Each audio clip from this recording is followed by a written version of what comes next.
রাজনৈতিক নিয়ে আমার চিন্তা ভাবনা আমি কিছু করি না, আমি পেটনীতিক নিয়ে আমি চলি।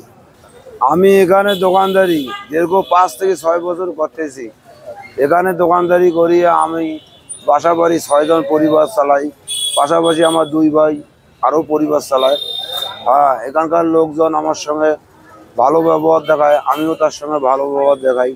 এখানকার লোকজন আমার খুব ভালোবাসে।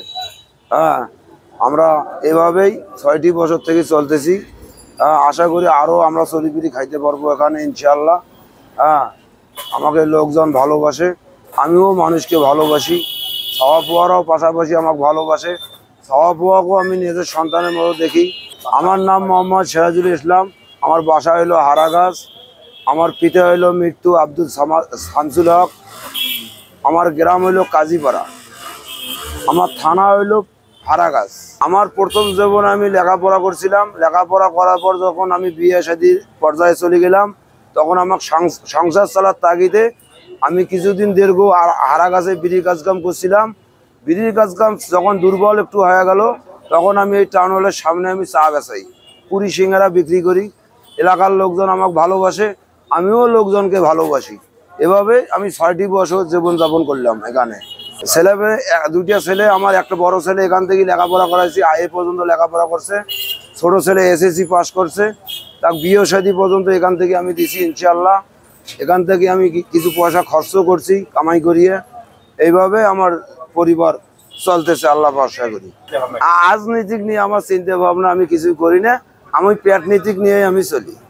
এই যে দিন হাজিরা করি জাগে ইনশাল্লাহ, সকলের 3 ভাই খাটি, সবার আর কি দিন হাজিরা করি জাগে 500-600 টাকা।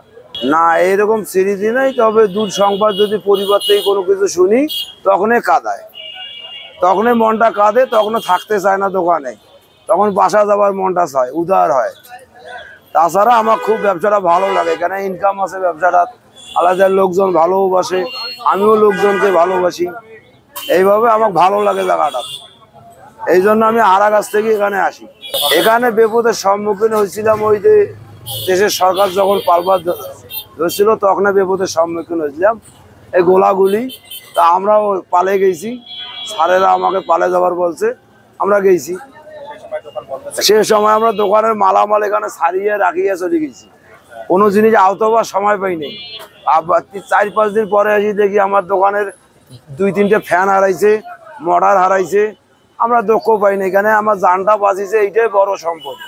জিনিসপাতি হারাও, কামাই করলে হলে করতে পারবো ইনশাল্লাহ, কিন্তু আমার 1000-5 টাকার জিনিস হারাইছে দোকানে। কারণ দোকানে আমার তো কেউ ছিল না ওই সময়, আমরা সবাই পালাতক।